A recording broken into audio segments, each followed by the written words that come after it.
Good afternoon everyone. How is it going? How are you all? ऑप्टिक्सच्या चौथ्या भागात सर्व गुणी विद्यार्थी मित्रमैत्रिणींचं पुन्हा एकदा स्वागत. जॉमेट्रिकल ऑप्टिक्स शिकत असताना आपल्याला काही साईन कन्व्हेन्शन्स ॲडॉप्ट करावे लागतील. लेन्स किंवा मिररचा वापर करून इमेज फॉर्मेशन कसं होतं हे तुम्ही मागच्या स्टँडर्ड्समध्ये शिकलेला आहात. लेन्सेसचे टाईप तर तुम्हाला आठवत आहेत ना. दोन असतात टाईप. एक असतो कॉन्व्हेक्स किंवा ज्याला आपण कॉन्व्हर्जिंग लेन्स असं सुद्धा म्हणू शकतो, आणि दुसरा आहे कॉनकेव किंवा ज्याला डायव्हर्जिंग लेन्स असं सुद्धा आपण म्हणू शकतो. ठीक आहे.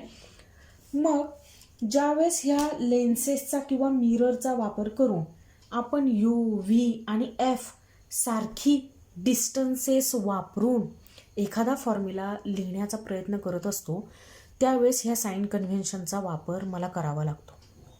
आज मी तुमच्यासोबत जे साईन कन्व्हेन्शन डिस्कस करणार आहे ते आहे कार्टेशियन साईन कन्व्हेन्शन, की जे आपल्या कोऑर्डिनेट जॉमेट्रीला ॲनॉलॉगस आहे. म्हणजे लक्षात ठेवायला सोपं आहे की कधी कुठलं डिस्टन्स पॉझिटिव्ह घ्यायचं, कधी निगेटिव्ह घ्यायचं, यासारखी काही जी साईन कन्व्हेन्शन्स आहेत की ज्यांना कार्टेशियन साईन कन्व्हेन्शन असं आपण म्हणतो आहे. खूप कन्व्हिनियंट आहेत आपल्यासाठी, म्हणून आपण ती ॲडॉप्ट केलेली आहेत आणि त्याच्यानुसार एखादा फॉर्म्युला ऑप्टेन करणं आपल्याला सोपं जाणार आहे ज्यावेळेस आपण ऑप्टिक्स शिकत आहोत. पहिलं जे साईन कन्व्हेन्शन आहे ते मी बोर्डवर लिहिलेलं आहे. All distances are measured from the optical centre or pole.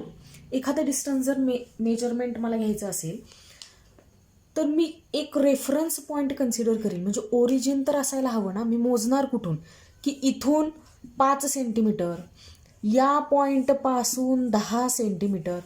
म्हणजे मला ओरिजिन हवी आहे. ओरिजिन असणं गरजेचं असतं, नाहीतर कुणाच्या विथ रिस्पेक्ट आपण ते डिस्टन्स मोजतोय हे आपल्या लक्षात येत नाही.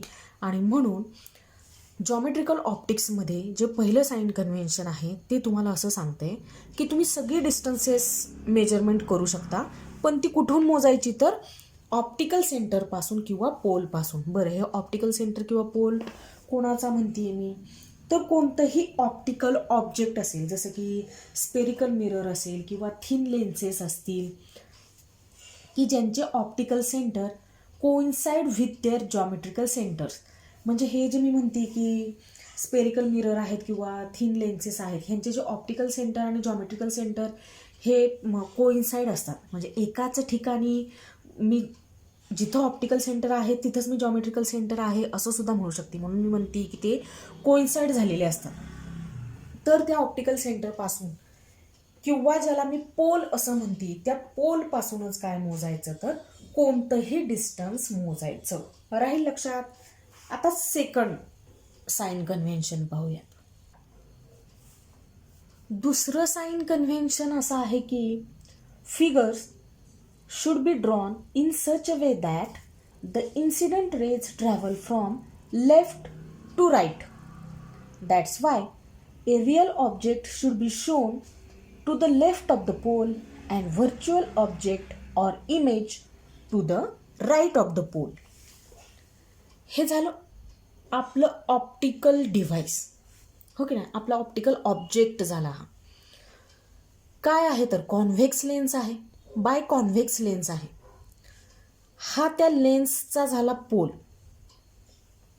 ठीक आहे. किंवा मी याला म्हणू शकते की ऑप्टिकल सेंटर.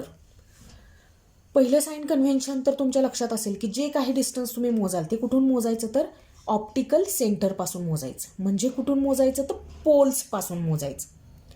आता मी असं म्हणते की ज्या वेळेस तुम्ही रे डायग्रॅम ड्रॉ कराल तेव्हा त्या रे डायग्रॅममधले जे रेज आहेत ते कसे ट्रॅव्हल होतील.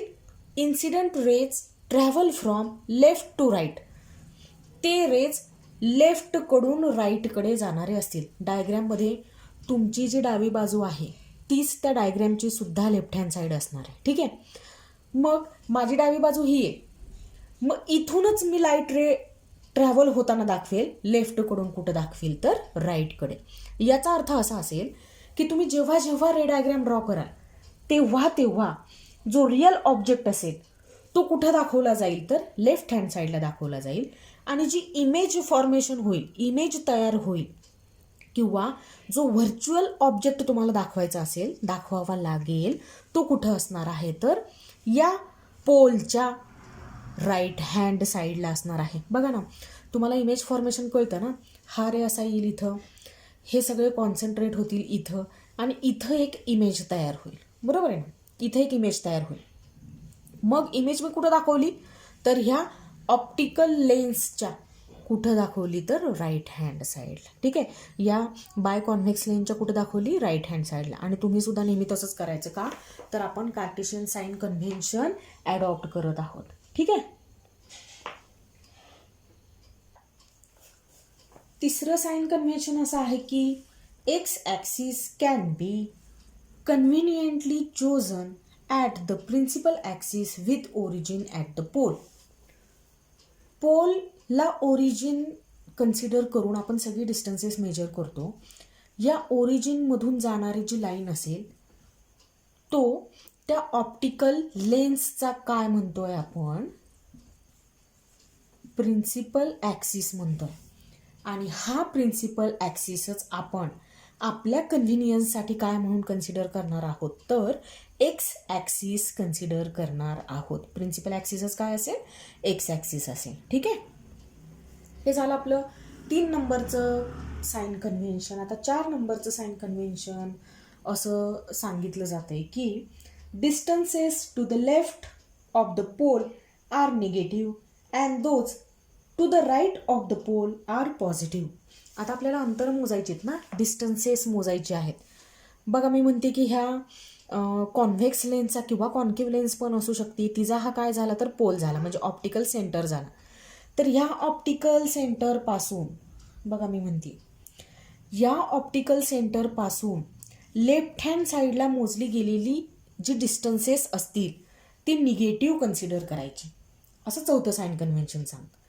आणि हेच साइन कन्व्हेन्शन असंही सांगते की ह्या पोलपासून राईट हँड साईडला जेवढी काही डिस्टन्सेस आपण मोजू ती पॉझिटिव्ह कन्सिडर करायची.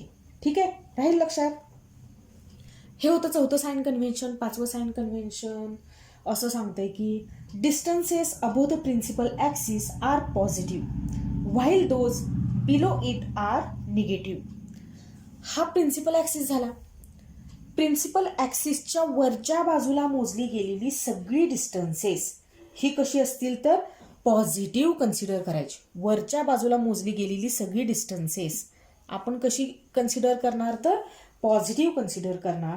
आणि प्रिन्सिपल ॲक्सिसला परपॅन्डिक्युलर पण खालच्या बाजूला मोजली गेलेली जी काही डिस्टन्सेस आहेत ती काय आपण करणार निगेटिव्ह कन्सिडर करणार. हे आपलं किती नंबरचं साइन कन्व्हेन्शन आहे तर 5 नंबरचं साइन कन्व्हेन्शन आहे. राहील लक्षात. तर ही काही कार्टेशियन साइन कन्व्हेन्शन आहे, आपण आपल्या सेक ऑफ सिम्प्लिसिटीसाठी ही ॲडॉप्ट केलेली आहे की ज्यामुळं आपल्याला जॉमेट्रिकल ऑप्टिक्समध्ये काही फॉर्म्युले लिहिणं किंवा ऑब्टेन करणं सोपं जाणार आहे. ठीक आहे. आपल्या टेक्स्टबुकमध्ये पेज नंबर 161 एक पॉईंट दिलेला आहे, reflection from a plane surface. ABC असे 3 पॉईंट दिलेले आहेत. त्यातला ए पॉईंट मी आता तुमच्यासोबत डिस्कस करते. If the object is in front of a plane reflecting surface. ज्यावेळेस एखादा ऑब्जेक्ट एका प्लेन रिफ्लेक्टिंग सरफेसच्या समोर आहे. आता तुम्ही काय करायचं, प्लेन पॉलिश्ड रिफ्लेक्टिंग सरफेस म्हटलं की याचं उत्तम एक्झाम्पल म्हणजे मिरर. आपल्या घरामध्ये असलेला आरसा की तो प्लेन रिफ्लेक्टिंग सरफेस सारखा काम करतो. आणि ऑब्जेक्ट म्हणजे आपण स्वतः. आता तुम्ही असं इमॅजिन करा की त्या प्लेन रिफ्लेक्टिंग सरफेस समोर म्हणजे मिरर समोर एखादा ऑब्जेक्ट ठेवलाय म्हणजे आपण स्वतः ऑब्जेक्ट बनून उभे आहोत. अशा सिच्युएशनमध्ये तुम्ही काय काय ऑब्झर्व कराल तर बघा, the image is virtual and laterally inverted.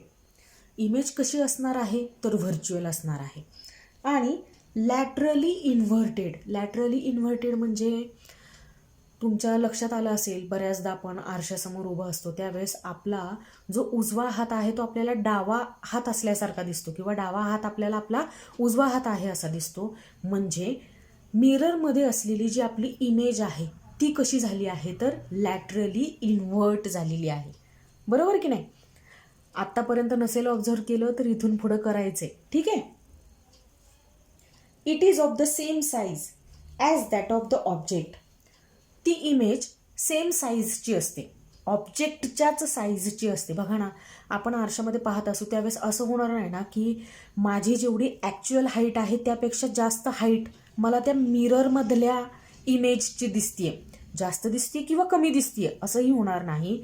म्हणजे त्या मिररमधली माझी जी इमेज आहे ती माझ्याच हाईट इतकी असेल. हो की नाही? And at the same distance as that of the object. आणि आपण त्या मिररपासून जेवढ्या अंतरावर उभे राहिलेलो असू तेवढ्याच अंतरावर ती इमेजसुद्धा आपल्याला तयार झालेली दिसते.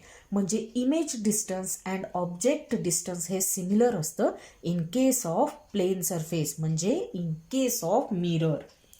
But on the other side of the reflecting surface.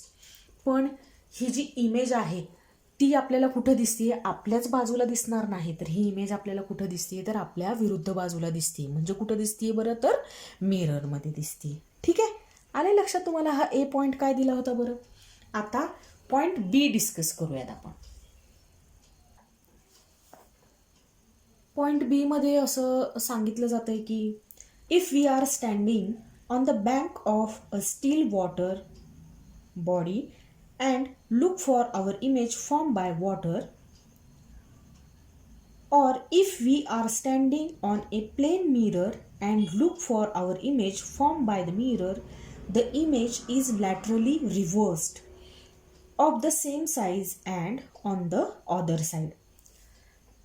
आपण एखादा वॉटर सरफेस जो शांत आहे आणि तशा एखाद्या ठिकाणी त्या वॉटर बॉडीच्या बाजूला जाऊन उभं राहिलो किंवा आपण एखाद्या प्लेन मिररच्याच बाजूला जाऊन जर उभं राहिलो तर आपल्याला आपली इमेज ही लॅटरली रिव्हर्स्ड आहे असं दिसतं.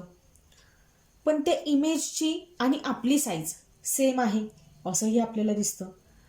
पण ही जी काही इमेज फॉर्म झालेली दिसते ती दुसऱ्या बाजूला तयार झालेली दिसते. म्हणजे आपण ज्या ठिकाणी आहोत त्याच्या विरुद्ध बाजूला ती तयार झालेली दिसते, म्हणजे आपल्या अपोजिट साईडला ती दिसते आणि ती लॅटरली कशी दिसते तर रिव्हर्स्ड दिसते. ठीक आहे. सी पॉइंट दिलेला आहे तोही डिस्कस करूयात.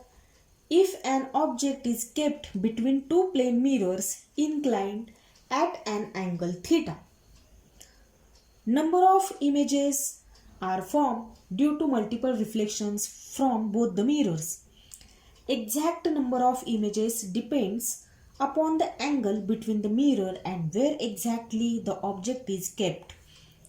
It can be obtained by C point मध्ये आपल्याला एक फॉर्म्युला मिळतोय तो असा आहे की n = 360 डिवाइड बाय थीटा. असं सांगितलं गेलं की आता रिफ्लेक्शन तर मिळतं, मला तर कळलं की प्लेन मिररमधून किंवा स्टील वॉटर बॉडी आहे यांच्यामधून आपण जर त्या समोर त्या ऑप्टिकल ऑब्जेक्टच्या समोर उभं राहत असू तर आपल्याला त्यामध्ये रिफ्लेक्शन मिळतं आणि त्या रिफ्लेक्शनमध्ये इमेजेस तयार झालेल्या दिसतात. म्हणजे एक ऑप्टिकल ऑब्जेक्ट म्हणजे मिरर समोर मी उभी राहिली म्हणजे एक ऑब्जेक्ट जर ठेवला, माझं उभं राहणं म्हणजे काय तर ऑब्जेक्ट प्लेस करणं आणि मग त्याचं रिफ्लेक्शन मला मिळतं. रिफ्लेक्शन मिळतं म्हणजे त्या मिररमध्ये मला मीच दिसते. ठीक आहे, म्हणजे माझी इमेज त्या मिररमध्ये मला तयार झालेली दिसते. पण मग हे कधी, ज्यावेळेस मी एकाच मिररबद्दल बोलत होते त्यावेळेस. आता जर आपल्यासमोर असंख्य मिरर्स उभे केले असतील तर त्या प्रत्येक एका मिरर्समध्ये पण आपलं रिफ्लेक्शन दिसणार आहे. मग हा सी पॉईंट आपल्याला असं सांगतोय की काय करूयात, 2 प्लेन मिरर घेऊयात आणि त्यांच्यामध्ये काहीतरी अँगल इस्टॅब्लिश करूयात आणि त्या अँगलमुळं आपल्याला ऑब्टेन होणाऱ्या ज्या इमेजेस आहेत त्यांच्या संख्येत चेंज होईल, त्यांच्या संख्येत बदल होणार आहे. आणि मग हा जो बदल असेल तो कशावरती डिपेंड असेल, तर त्या दोन प्लेन मिररमध्ये तुम्ही किती डिग्री अँगल इस्टॅब्लिश करताय किंवा किती डिग्री अँगल तुम्ही त्या दोन प्लेन मिररमध्ये तयार करताय आणि त्याच्यामुळे मिळणारे नंबर ऑफ इमेजेस असतील n. ठीक आहे. मग फॉर्म्युला मी असा लिहिते n is equal to 360 divide by theta. Theta म्हणजे त्या दोन प्लेन मिरर मधला काय असेल तर अँगल असेल.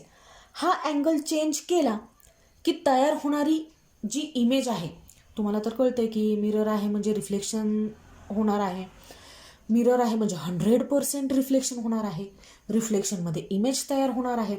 पण मग आता हे दोन मिरर्स असल्यामुळं ज्या नंबर्स ऑफ इमेजेस आहेत त्यांच्यामध्ये मात्र काय होईल तर चेंज होईल. तर capital N be the number of images seen. आपल्याला त्या ठराविक अँगलने ॲडजस्ट केलेल्या दोन मिररमध्ये ॲक्च्युअली दिसणाऱ्या नंबर ऑफ इमेजेसला मी रिप्रेझेंट करते कॅपिटल N ने.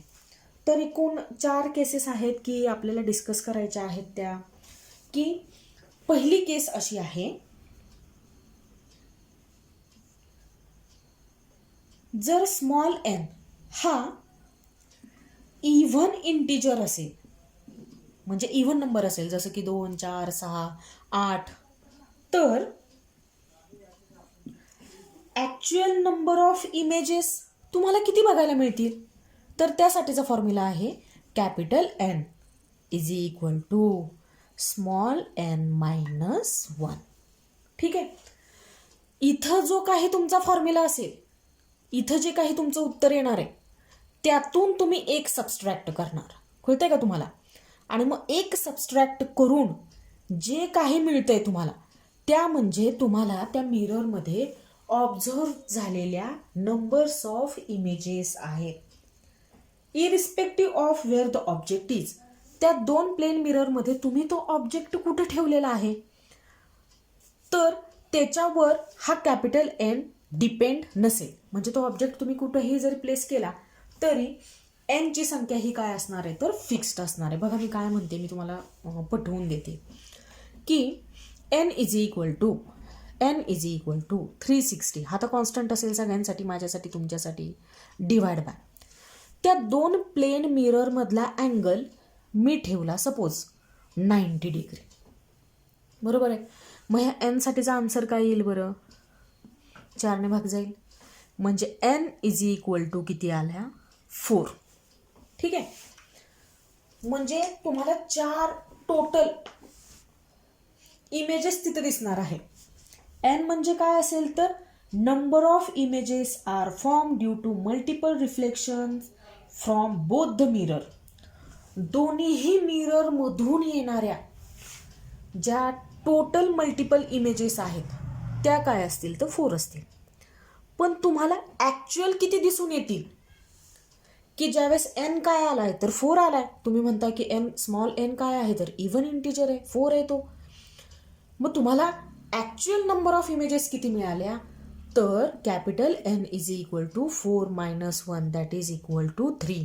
म्हणजे तुम्हाला त्या दोन प्लेन मिररमध्ये ज्यावेळेस 90 डिग्री अँगल तुम्ही तयार केला त्यावेळेस त्या दोन्ही प्लेन मिररने तयार केलेल्या टोटल नंबर ऑफ इमेजेस होत्या 3. दुसरी केस त्यांनी आपल्याला डिस्कस करायला दिली की n हा सपोज ऑड इंटिजर असेल आणि ऑब्जेक्ट हा कुठं असायला हवा तर बरोबर ऑन द अँगल बायसेक्टरवर असायला हवा. कोण? दुभाजकावरती तो काय असायला पाहिजे, तो ऑब्जेक्ट असायला पाहिजे. मग अशा सिच्युएशनमध्ये तयार झालेल्या ज्या नंबर ऑफ इमेजेस आहेत, actual number of images seen by observer, तुम्हाला पाहायला मिळालेल्या ज्या ॲक्च्युअल इमेजेस आहेत त्या किती असतील तर अगेन n-1. पण कधी? ज्यावेळेस n काय होता तर ऑड इंटिजर होता. ठीक आहे. तिसरं पॉइंट जो आपल्याला दिलेला आहे, if n is an odd integer, n ची व्हॅल्यू काय येते तर ऑडच येते. म्हणजे सपोज 3 येते, 5 येते, 7 येते. एन हा काय आहे तर ऑड इंटिजर आहे. दुसऱ्या सिच्युएशनमध्ये पण ऑड होता आणि तिसऱ्या सिच्युएशनमध्ये सुद्धा काय आहे तर तो ऑड इंटिजरच आहे, म्हणजे ऑड नंबर आहे. अशा सिच्युएशनमध्ये the object is of the angle bisector. आणि आता तो जो ऑब्जेक्ट आहे ना तो अँगल बायसेक्टरवर नाहीये. ठीक आहे. मग अशा सिच्युएशनमध्ये तुम्हाला मिळालेल्या ज्या ॲक्च्युअल नंबर ऑफ इमेजेस असतील म्हणजे एन, त्यांची संख्या कोणा इतकी असेल तर ह्या स्मॉल एन इतकीच असेल. ठीक आहे. आणि शेवटची आणि चौथी केस आपण डिस्कस करतोय ती म्हणजे if N is not an integer. N हा इंटिजर नाही. अशा सिच्युएशनमध्ये इंटिजर नाही म्हणजे पूर्ण नंबर नाही, म्हणजे डेसिमल पॉईंट जिथे येतोय स्मॉल एन ची जी व्हॅल्यू आहे ती काहीतरी अशी येते की सपोज 3.28. अशा सिच्युएशनमध्ये मग तुम्हाला नंबर ऑफ इमेजेस किती फॉर्म झालेल्या मिळतील तर capital N equal to M. त्यासाठीचा फॉर्म्युला इंट्रोड्यूस केलेला आहे यांनी आपल्याला की त्यावेळेस ज्या नंबर ऑफ इमेजेस मिळतील त्या असतील N is equal to N. आणि एन काय असेल तर इंटिग्रल पार्ट ऑफ एन असेल. म्हणजे मी आता म्हटलं की इथं सपोज एनची व्हॅल्यू किती आली तर 3.28. तर अशा वेळेस एम म्हणजे काय असेल तर ह्या 3.28चा इंटिग्रल पार्ट असेल, म्हणजे असा असेल. म्हणजे तुम्हाला जितक्या नंबर्स ऑफ इमेजेस त्या मिररमध्ये पाहायला मिळतील त्या 3.28 अशी तर नाही ना इमेज आपल्याला दिसू शकत आहे. म्हणजे तुम्हाला किती इमेज मिळणार आहेत पाहायला ऑब्झर्व करायला तर 3 इमेजेस. कळतंय ना मी काय म्हणते ते. म्हणजे ही काय आहे तर आपली चौथी केस आहे. पुन्हा एकदा सांगू. पहिली केस अशी होती की एन हा काय होता तर इव्हन इंटिजर होता. त्यावेळेस मिळालेल्या ॲक्च्युअल इमेजची संख्या तुम्हाला पाहायला मिळालेल्या तुम्ही ऑब्झर्व केलेल्या इमेजच्या संख्येला आपण म्हणतोय कॅपिटल एन. कॅपिटल एन किती होत्या तर n-1. आणि ऑब्जेक्ट कुठेही होता असं नेसेसरी नाही आहे की तो अँगल बायसेक्टरवरच असावा. ठीक आहे. दुसरी केस अशी होती की स्मॉल एन हा ऑड इंटिजर असेल आणि ऑब्जेक्ट हा एक्झॅक्टली कुठं असेल तर अँगल बायसेक्टरवर असेल. अशा वेळेस सुद्धा ज्या ॲक्च्युअल इमेज तुम्ही ऑब्झर्व केल्या त्या होत्या n-1. आता तिसरा पॉईंट असा आहे की एन हा पुन्हा काय आहे तर ऑड इंटिजर आहे आणि तुमचा जो ऑब्जेक्ट आहे तो अँगल बायसेक्टरवर नाही. अशा सिच्युएशनमध्ये capital N is equal to काय असेल तर स्मॉल एन असेल. ठीक आहे. म्हणजे ऑड इमेजेसच तुम्हाला मिळणार आहेत कशामध्ये तर त्या मिररमध्ये. आणि चौथी केस अशी आहे की ज्या वेळेस स्मॉल एन हा इंटिजर नसेल, म्हणजे ही असं 3.28 किंवा 7.2, 4.5 अशा जर काही व्हॅल्यू आल्या तर अशा सिच्युएशनमध्ये capital N is equal to काय असेल स्मॉल एम असेल. आणि एम म्हणजे काय असेल तर एमचा इंटिग्रल पार्ट असेल. म्हणजे 3.28चा इंटिग्रल पार्ट काय झाला 3. म्हणजे तुम्हाला त्या मिररमध्ये त्या दोन्ही मिररमध्ये मिळून किती इमेजेस पाहायला मिळतील तर 3. ठीक आहे. अशा ह्या 4 केसेस डिस्कस करायच्या होत्या आपल्याला, त्या मी तुमच्यासोबत केलेल्या आहेत. मी तुम्हाला ही जी गोष्ट आहे ती एका एक्सपेरिमेंटच्या माध्यमातून समजावण्याचा प्रयत्न केलेला आहे. 2 प्लेन मिरर घेतलेले आहेत आणि त्यांच्यामध्ये 90 डिग्री 120 डिग्री असा अँगल तयार करून तुम्हाला इमेजेस कशा फॉर्म होतात ते मी तिथं सांगितलेलं आहे. तर तुम्ही काय करा, आता हे जे काही आपण इथं डिस्कस केलेलं आहे की ज्यावेळेस 2 प्लेन मिररमधला अँगल 90 डिग्री होता त्यावेळेस एन किती आला तर 4. बरोबर आहे. 4 म्हणजे काय आहे तर इव्हन इंटिजर आहे. मग इव्हन इंटिजर असताना किती इमेजेस फॉर्म होतील तर capital N is equal to n-1. म्हणजे 2 मिररमध्ये ज्यावेळेस 90 डिग्रीचा अँगल आहे त्यावेळेस तुम्ही किती इमेज ऑब्झर्व कराल तर 3 इमेज त्या प्लेन मिररमध्ये तुम्ही ऑब्झर्व कराल. तसाच 120 डिग्री हा अँगल घेऊन सुद्धा मी तुम्हाला दाखवलेला आहे की किती इमेजेस तयार होतात. इथं सांगू का तुम्हाला कॅल्क्युलेशन करून बघा बरं.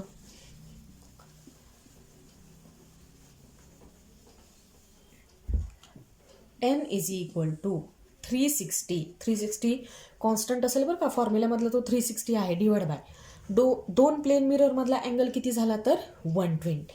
0 0 कॅन्सल आउट झाला आणि उत्तर किती आलं तर 3 आलं. मग हा 3 काय आहे तर ऑड इंटिजर आहे. ठीक आहे. अशा सिच्युएशनमध्ये तुम्हाला मिररमध्ये ऑब्झर्व झालेले इमेजेस किती असतील तर capital N is equal to N-1, म्हणजे capital N is equal to तुम्ही जे ऑब्झर्व केलेल्या इमेजेस असतील ते असतील 3-1 दॅट इज इक्वल टू 2. मग हे मी तुम्हाला एक छोटासा एक्सपेरिमेंट की ज्याच्यामध्ये माझ्याकडं 2 प्लेन मिरर आहेत, त्या 2 प्लेन मिररचा वापर करून मी तुम्हाला तो करून दाखवलेला आहे. या व्हिडिओच्या शेवटी मी तो तुम्हाला दाखवण्याचा प्रयत्न करते आहे. तर त्यातून पाहायचं, फॉर्म्युला लक्षात ठेवायचा. या फॉर्म्युल्यावर जर 1 मार्कांच्या MCQजमध्ये काही न्यूमेरिकल विचारलं गेलं किंवा 2 मार्कांसाठी हा फॉर्म्युला युटिलाइज करून तुम्हाला कॅपिटल Nची व्हॅल्यू फाइंड आउट करायला सांगितली गेली तर ते 2 मार्कांचं न्यूमेरिकलसुद्धा तुम्हाला सॉल्व करता आलं पाहिजे, म्हणून फॉर्म्युला तुमच्या लक्षात पाहिजेत. हे जे 4 केसेस आपण डिस्कस केल्या त्याही तुमच्या लक्षात असायला पाहिजेत. ठीक आहे. म्हणजे आज जे आपण काम केलेलं आहे, मला असं म्हणता येईल की आपण साइन कन्व्हेन्शन शिकलो, कार्टेशियन साइन कन्व्हेन्शन. ती 2 मार्कांसाठी कदाचित विचारली जाऊ शकतील आणि हा जो फॉर्म्युला आहे त्याच्यावरती न्यूमेरिकल्स विचारले जाऊ शकतील किंवा मग थिअरीसाठी सुद्धा हा प्रश्न विचारला जाऊ शकेल, तोही 2 मार्कांसाठी. न्यूमेरिकल विचारलं गेलं तर तेही 2 मार्कांसाठी. म्हणजे आजच्या या व्हिडिओमध्ये जवळपास आपण 6 मार्कांसाठीचं काम केलेलं आहे. त्यामुळं हा व्हिडिओ काळजीपूर्वक पाहायचा आणि जेवढं काही मी सांगायचा तुम्हाला प्रयत्न केलेला आहे ते सगळं लक्षात ठेवायचं. ठीक आहे. लक्षात ठेवण्याचा प्रयत्न करायचा. नोट्स मी तुम्हाला आपल्या ग्रुपवरती सेंड करतच आहे, हो की नाही. पाहताय ना तुम्ही, अभ्यास सुरू आहे ना तुमचा. तर मी शेवटी तो व्हिडिओ अटॅच करते, तोही तुम्ही पहा. मला तुम्हाला दाखवायचं होतं reflection from a plane surface, पण एका प्लेन मिररच्या बाबतीत नाही. त्यासाठी आपल्याला 2 प्लेन मिरर्स घ्यायचे आहेत. 2 प्लेन मिरर्स यूज केल्यामुळं काय होईल तर आपल्याला desired numbers of images obtain करता येतात. त्यासाठीचा फॉर्म्युलासुद्धा आपल्या बुकमध्ये आहे, मी तुम्हाला तो नंतर सांगेल. आधी आपण एक्सपेरिमेंट करून पाहूया. मी बघा इथं 2 लाईन्स ड्रॉ केलेल्या दिसत आहेत की ज्यांच्यामध्ये 90 डिग्री अँगल आहे आणि आपण असे 2 प्लेन मिरर, हा पहिला प्लेन मिरर आणि हा दुसरा प्लेन मिरर आपण घेतोय आणि या 2 लाईनवर आपण तो प्लेस करतोय की जेणेकरून मला ह्या 2 प्लेन मिररमधला अँगल किती मिळतोय तर 90 डिग्री मिळतो. ठेवलं. हे एक पेपर वेट होतं माझ्याकडं, तुम्ही सुद्धा करून पाहू शकता हा एक्सपेरिमेंट. बघा मी इथं समोर ठेवला आहे. आता मिररमध्ये तयार होणाऱ्या इमेजेस किती आहेत बघा. बघा या प्लेन मिररवरती एक इमेज तयार होते, दुसऱ्या प्लेन मिररवर एक इमेज तयार होतीये आणि अर्धी एका मिररवरती आणि अर्धी दुसऱ्या मिररची, अशी मिळून मध्ये जी तुम्हाला एक दिसतीये ती 3 इमेजेस तुम्हाला तयार होत असताना दिसतात आहे. आणि ओरिजिनल हा आहे आपला एक ऑब्जेक्ट. ठीक आहे. एक ऑब्जेक्ट आणि त्याच्या किती इमेजेस फॉर्म झालेल्या दिसतात आहे तुम्हाला त्या प्लेन मिररवर तर 3 इमेजेस फॉर्म झालेल्या दिसत आहेत. 3 संख्या लक्षात ठेवा, 90 डिग्री अँगल लक्षात ठेवा. आपण त्यावर चर्चा पुन्हा करूयात. ठीक आहे. आता आपण हा थोडा अँगल वाढवूयात, मग बघूयात की total number of images form by 2 plane मिरर्सवर काय अफेक्ट होतोय. ठीक आहे. बघा इथं मी दुसऱ्या 2 लाईन्स ड्रॉ केलेल्या आहेत की ज्यांच्यामधला अँगल 120 आपण ॲडजस्ट केलेला आहे. ही एक लाईन आणि ही दुसरी लाईन. मी फक्त करील काय तर एक प्लेन मिरर घेईल, या लाईनवर ॲडजस्ट करील, दुसरा प्लेन मिरर घेईल, या लाईनवर ॲडजस्ट करील की जेणेकरून मला ह्या 2 प्लेन मिररमधलं डिस्टन्स अँगल किती मिळायला पाहिजे तर 120 डिग्री मिळायला पाहिजे. ठीक आहे. मग हा तोच आपला पेपर वेट उचलते आणि ह्या 2 प्लेन मिररच्या समोर ठेवते. बघा आता तुम्हाला किती इमेजेस फॉर्म झालेले दिसतात आहे तर 2. या प्लेन मिररवर एक, या दुसऱ्या प्लेन मिररवरती एक आणि हा आपला ऑब्जेक्ट. म्हणजे टोटल नंबर ऑफ इमेजेस आपण किती फॉर्म केल्या तर 2. आता तुमच्या लक्षात येत असेल जर जसा अँगल इन्क्रीज होत जातोय तशा इमेजेसची संख्या कमी होत जाते. बरोबर आहे ना मी बोलते ते. तर हे सगळं आपण शिकणार आहोत की लार्ज नंबर्स ऑफ इमेजेस आपण फॉर्म करू शकतोय काय वापरून तर reflection from a plane surface हा फिनॉमिनॉन वापरून की जिथं आपल्याला मल्टिपल इमेजेस तयार करता येतील with the help of 2 or more mirrors or by adjusting angles between 2 or more mirrors. ठीक आहे. खूप जास्त मिररबद्दल तर आपण बोलतच नाही, आता तर फक्त 2च मिरर आहेत आपल्याकडे आणि त्या 2 मिररमध्ये जो अँगल आपण सिलेक्ट करतोय त्या अँगलनुसार तयार होणारे इमेजेस कशा चेंज होतात, त्यांची संख्या कशी चेंज होती हे मी तुम्हाला दाखवलं आहे. तर आता आपण आपलं पुढचं लेक्चर कंटिन्यू करूयात की ज्याच्यामध्ये आपण एक फॉर्म्युला शिकणार आहोत की जो फॉर्म्युला तुम्हाला सांगेल तुम्हाला हवी असलेली डिझायर नंबर्स ऑफ इमेजेस मिळवून देण्याचं काम तो फॉर्म्युला करेल. ठीक आहे, थांबायचं इथं. ओके, भेटूयात आपण लवकरच आपल्या पुढच्या भागामध्ये. तोपर्यंत टेक केअर, बाय.